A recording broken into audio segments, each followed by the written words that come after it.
With Amex Platinum, you can enjoy access to dedicated card member entrances at select events because skipping the line makes you the star of game day. That's the powerful backing of American Express. Terms apply. Learn more at americanexpress.com/withAmex. Card member entrance access not limited to Amex Platinum Card. Your teen requested a ride, but this time not from you. It's through their Uber teen account. You drive your teenager around, a lot, to their friend Jacob's house, their other friend Jake's house, to James's, to Jaden's, to Jalen's, to... Mom? This is Jake's house, not Jacob's. Now with an Uber teen account, your teen can request a ride under your supervision. They'll ride with a highly rated driver, and with live trip tracking, you'll follow along the whole ride to their friends' houses that all sound the same. Add your teen to your Uber account today. See app for details. Bye, Mom. The NFL season is finally here, so make sure you're ready with NFL Sunday Ticket and YouTube TV. It gives you the most live NFL games all in one place, exactly what you need to make your Sundays more magical. Sign up today at youtube.com/Sunday Ticket. Local and national games on YouTube TV. NFL Sunday Ticket for out-of-market games excludes digital-only games. This episode is brought to you by Coffee Mate. Coffee Mate is the world's biggest coffee lover because we love all the ways you enjoy. Wait. Coffee Mate can't love coffee more than me. I'm a foodie. I went to Kyoto just for a nitro matcha latte. What? Oh, I have to finish the ad. Coffee Mate, for the love of coffee.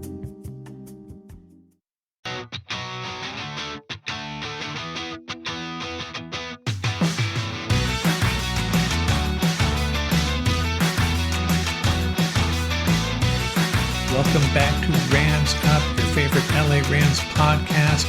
We are part of the Fans First Sports Network. You can follow us on our YouTube channel as well, at LA Rams Up. I'm your host, Mark. I'll be joined occasionally by my football gurus, Paul and Ian. Let's get to it.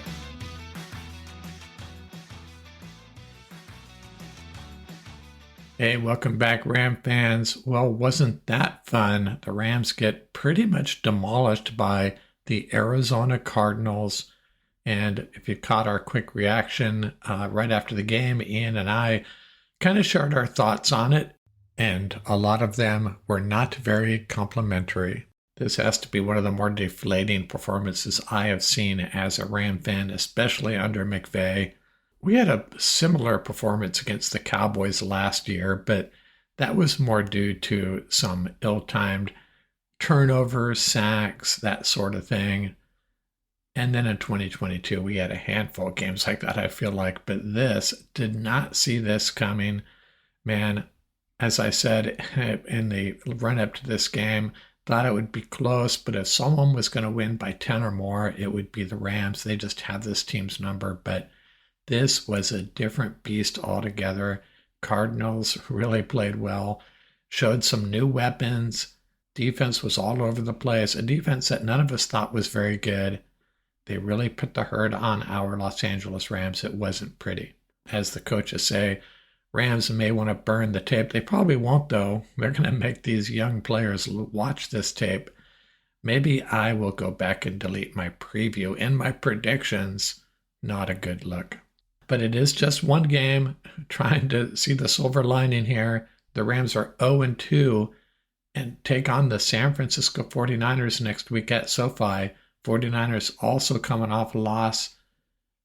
I don't know if that's good or bad. It's probably not good. It's good that we know the 49ers can be beat. Heck, the Vikings beat them. But the 49ers are going to be extra hungry as well. Rams need to come into that game, as Ian and I talked about it during our quick reaction video. They need to show up with a fire in their belly. If they're going to lose, they better show up better than this. And the Rams better have a game plan, and they better have some guys willing to step up and play like NFL players for injured guys. Are we the only team that suffers like this when we lose a few starters?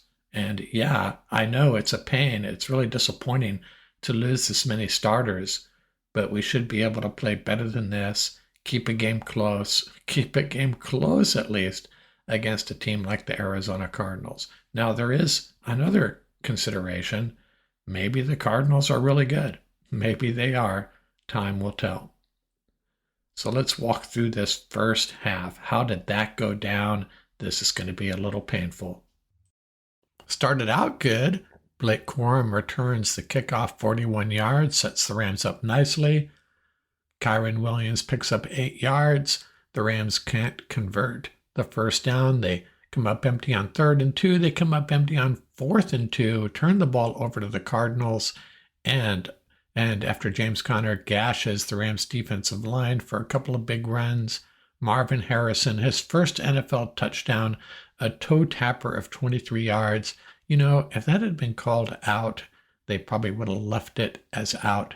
Couldn't overturn it, though. It was pretty close. Cardinals up 7-0. Rams go 3 and out again. And the first play, Murray rolls right and finds Harrison for a 60-yard score. It is 14-0 Cardinals. Yet another 3 and out, and the Rams had their second big play of the game. Again, a special teams play. Ethan Evans, a 63-yard punt down to the Cardinals' 1-yard line. Charles Woods, the undrafted free agent, taps it down there, and the Cardinals go off on a 99-yard drive, scoring on a touchdown pass from Kyler Murray to Elijah Higgins. Another play where the Rams just could not bring Murray down, had him dead to rights a couple times. Marvin Harrison had another 33-yard catch on that drive. We're into the second quarter. The Rams finally find their way into the red zone, settle for the field goal to make it 21-3. The Cardinals answer with a field goal of their own, and the Rams end the half by coming up empty on a drive of their own. 4th and goal from the 4, can't convert, and the half ends 24-3. Stafford ends the half 12 for 18 for 126 yards. Kyren Williams really stuffed most of the day. 9 rushes for 16 yards. Demarcus Robinson had 1 big catch for 42 yards. Stafford sacked 3 times for 24 yards. On the Cardinal side, Murray 10 for 12 for 191 yards and 3 TDs. James Conner 9 rushes for 50 yards. And the rookie receiver Marvin Harrison 4 catches, 130 yards, and 2 TDs. So the Rams ended the half with 3 3-and-outs and 2 4-and-outs. The last one, the final play of the half, coming up empty at the Cardinals' 4-yard line. Not going to spend a lot of time on this dismal second half either. Cardinals went 70 yards on 8 plays to open up a 31-3 lead. Rams another 3-and-out.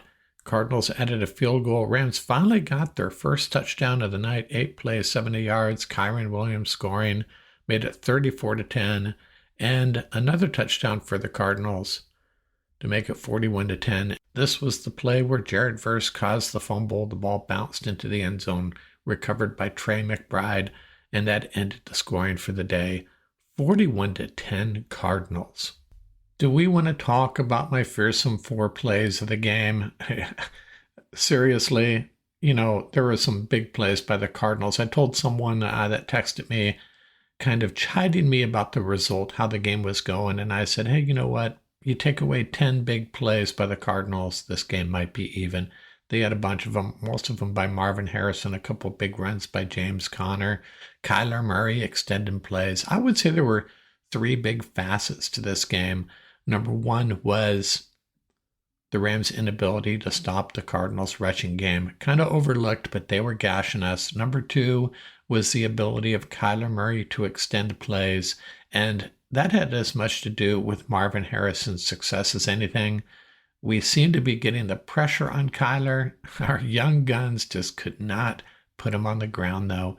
And the third facet is our offense. You know, I get all the excuses, injured players, shoveling offensive line, but we still have enough skill players, enough good players to put together a better offensive effort than this.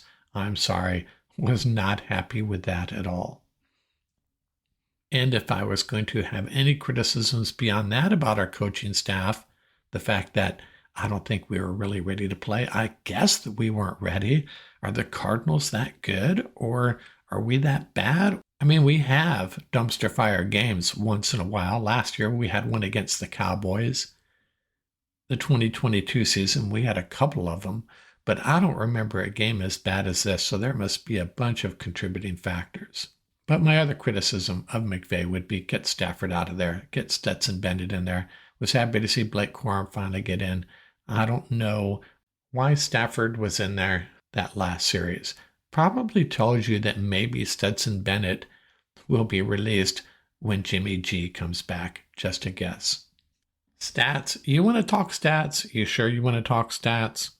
The Rams had 245 total yards to the Cardinals 489, and the Rams had only 20 yards rushing. Get this, the Cardinals 231 yards rushing, and that's because a bunch of guys were pitching in, including Kyler Murray. Not a good look for our Los Angeles Rams. We talked about our concern about the Rams' ability to slow down teams' rushing attacks, and James Conner and the Cardinals put us to the test and passed. James Conner, 21 rushes for 122 yards. Murray had 59. DeMarcado had 46. No, those all came in throwaway time. Benson had only 10 yards on 11 rushes. But yes, that adds up to 231 yards rushing. You would think that we got killed in the passing game, and we kind of did. Those catches by Marvin Harrison were really game changers. The 33-yarder that kept one drive alive, and then the 2 touchdowns. But the running game, not a good look for the Rams defense. Go through my rookie watch here. Jared Verse, I think, had a very strong game. Caused the fumble. He was in a lot of action. Couldn't chase down Murray a couple of times, but hey, a lot of people can't put Murray on the ground. Not going to ding him too much for that. Jared Verse still showing a lot of promise. I saw Braden Fisk flash a couple of times. Like to see his Pro Football Focus grades. And Blake Corum returned the opening kick, 41 yards. One of the highlights of the game, actually, for our Rams. And looked pretty good at the end of the game there. Kind of had a preseason feel to it at that point. Kinchins had a lot of snaps, as did Jordan Whittington. And Jordan Whittington did get his first catch as well.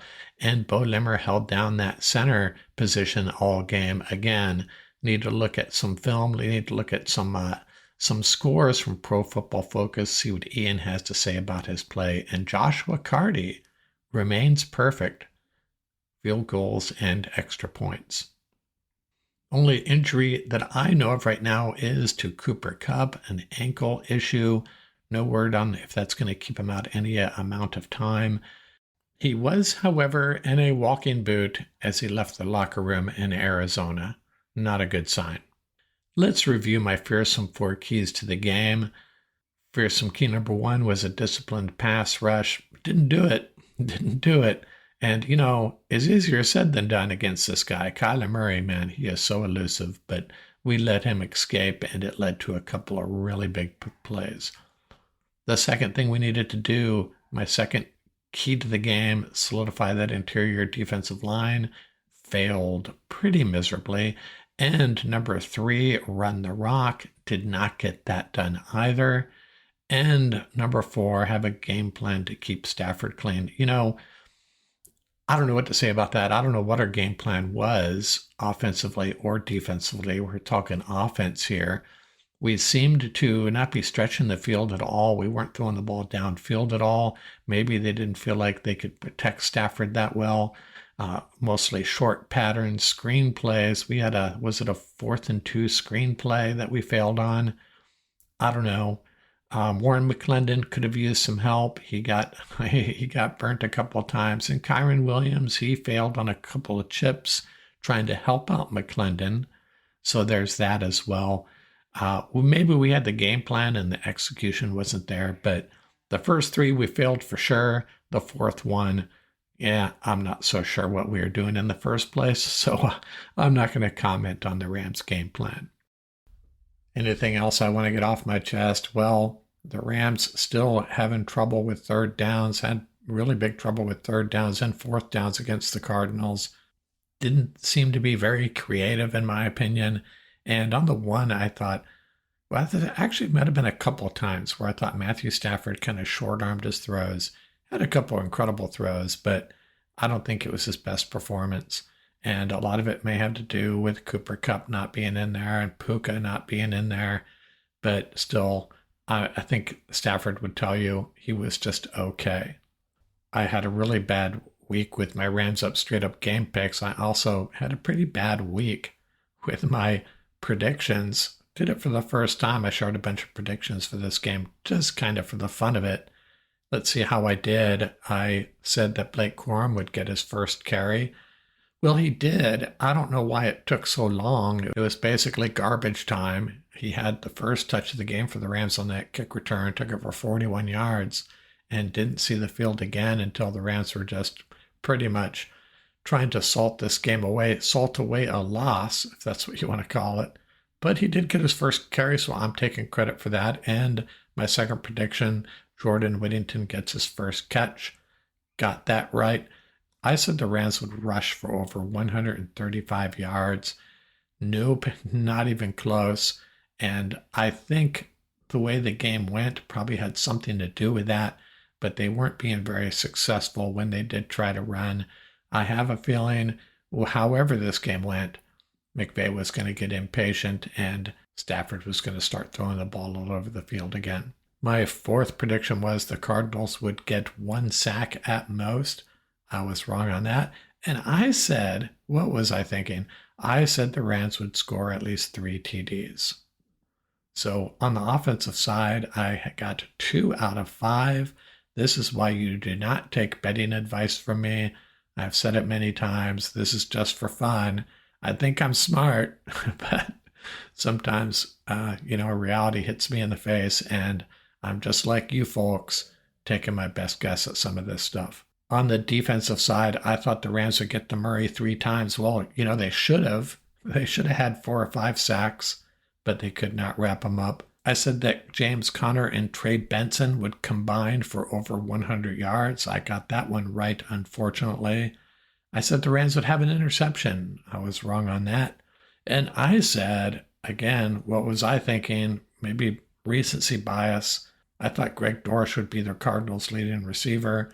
I think he maybe had 1 catch. It was obviously Marvin Harrison's day. And I said the Rams would hold the Cardinals to 20 points or less. I misspoke. I meant to say they would hold the Cardinals to 20 points or less in the first quarter. That's what I meant to say. But no, I got that one wrong. And I thought the Rams would be in a position to let Joshua Cardi try a 40-yard kick. Missed on that one. Cardi remained perfect on the air with an extra point and a field goal, but the field goal was only 29 yards. And I'm going to give you my 2 players of the game based on the information I have.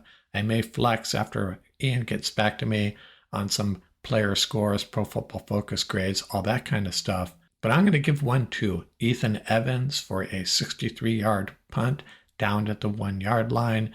And Joshua Cardi, he did his job, accounted for 4 of the Rams' 10 points. Perfect on this season. Hey, there's probably someone on this team that played well aside from those 2 guys. But you got me who they might be. We'll do some digging and share that in a pod or 2.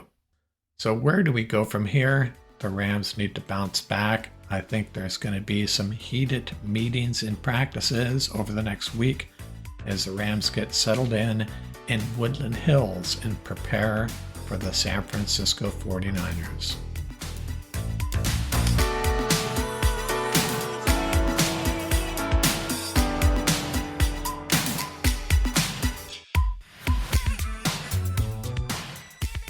That's going to do it for this episode. Remember, you can reach us at ramsuppodcast@gmail.com. And don't forget about our YouTube channel. Our handle is at laramsup.com. Till next time, keep the horns up, stay safe, and have fun out there.